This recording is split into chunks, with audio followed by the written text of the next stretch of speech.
We're in Idaho, and this is part of the Snake River Plain. So you can see it's like really flat, but then you see some of these like cinder cones there, and there. But then if you look on the other side, those are the Rocky Mountains.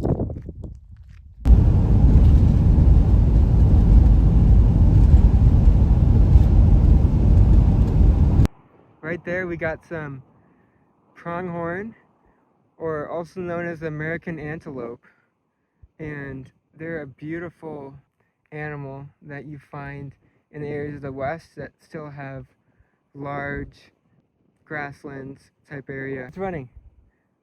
Oh my god, look at them go! And they're not even running fast. This is just a jog. But you can already see that their jog is like as fast as a deer. They must have been scared by the car.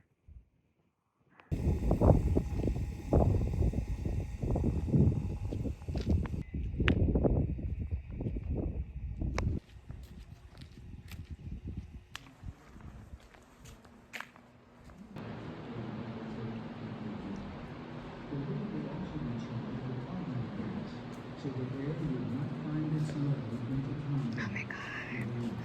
Should I steal it? Just kidding. Just kidding. Oh, it's like a special edition, or did they just make us? We ran blue for roughly 4 years. It's so crazy. 1962. And then you look what this translates to later. We used was normally the gravity system. The coolant.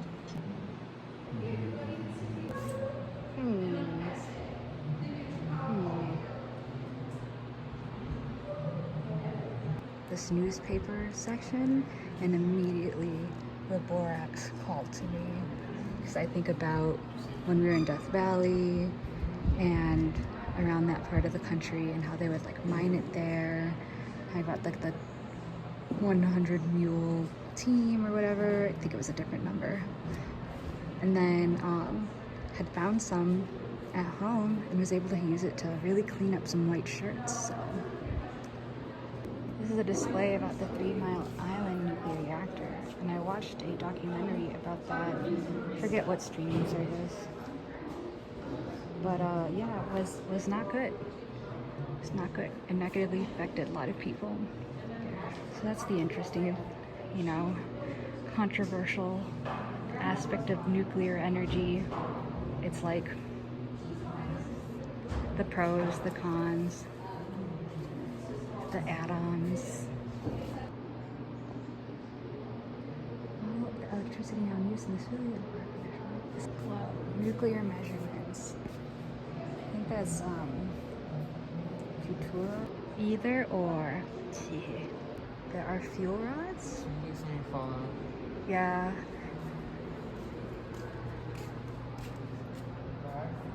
Whoa. You can see all of the panels of glass, 39 inches thick. Wow. Don't touch.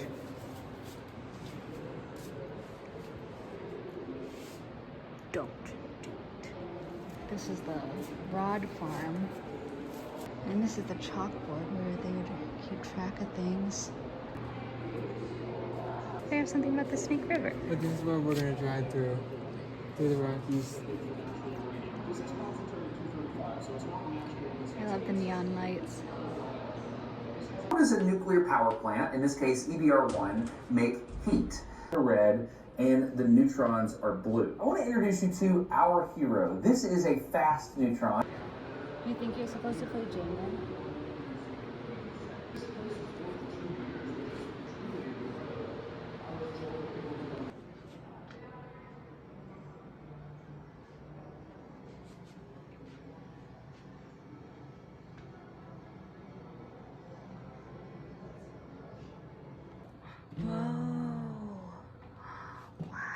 Press one of these buttons.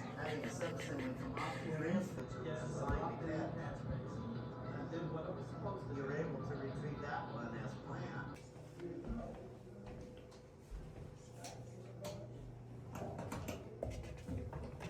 it's exploding. What if they did? What if they did? What if they did?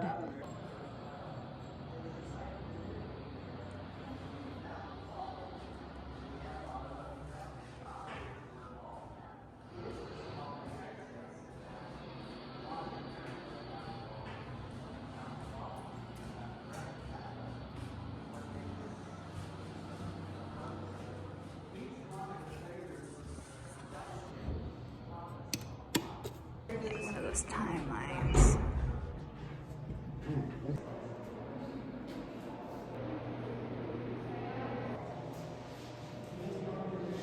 These are the washrooms, not the bathrooms. They'd wash the rods off here.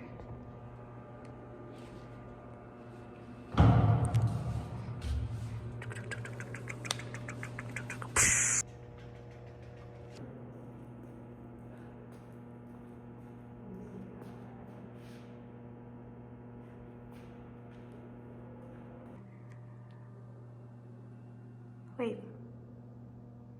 Wait.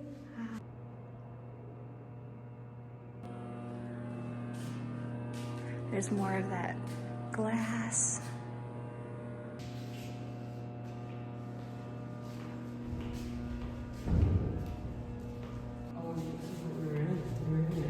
Oh yeah. Evacuation route. We will be.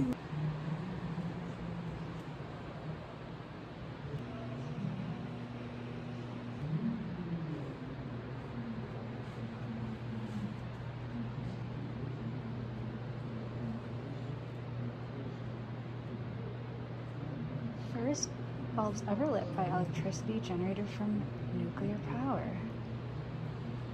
Generator, turbine.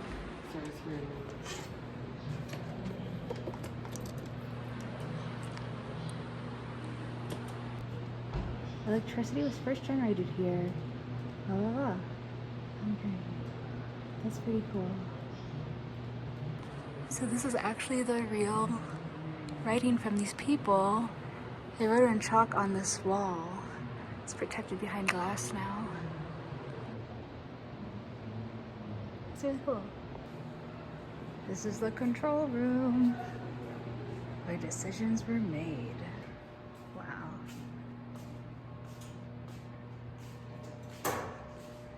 It's a logbook.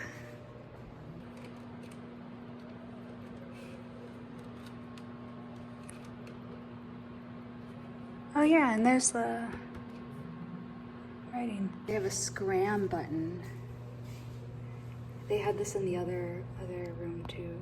Safety control rod axe. Scram. Chicago.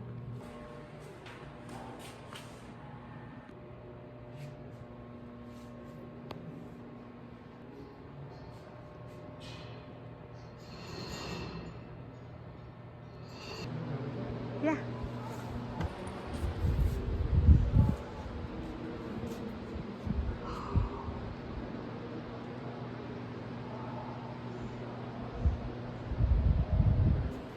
Reactor These core. pictures are just crazy.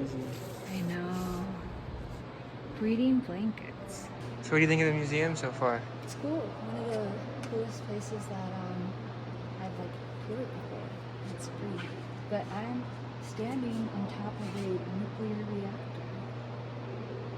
This is really cool. It's crazy.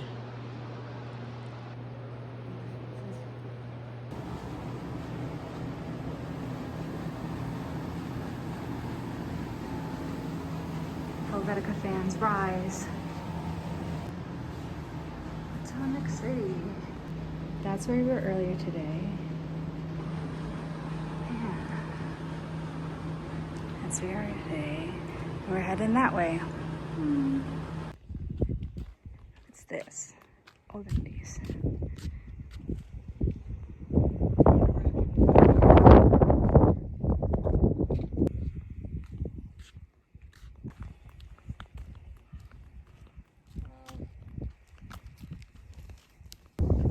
Cool visit. Check it out. Also, we got new tires. Ooh. They still look so like black. Yeah. like squeaky, like shiny. The story behind the tires, there is quite a story. When you own a car or a home or both all in one, you understand that you're always trying to like fix something, right? So we went to Jiffy Lube to get an oil change, and our dipstick was broken, so we needed to get a new one. They didn't have what we needed, so we had to go to a Ford dealership. And if you are familiar with dealerships, you'll probably already understand. But we go in for the oil change and a tire rotation, and then they come back and tell us that like there's so many things wrong with our camper, that the whole suspension needed to be replaced.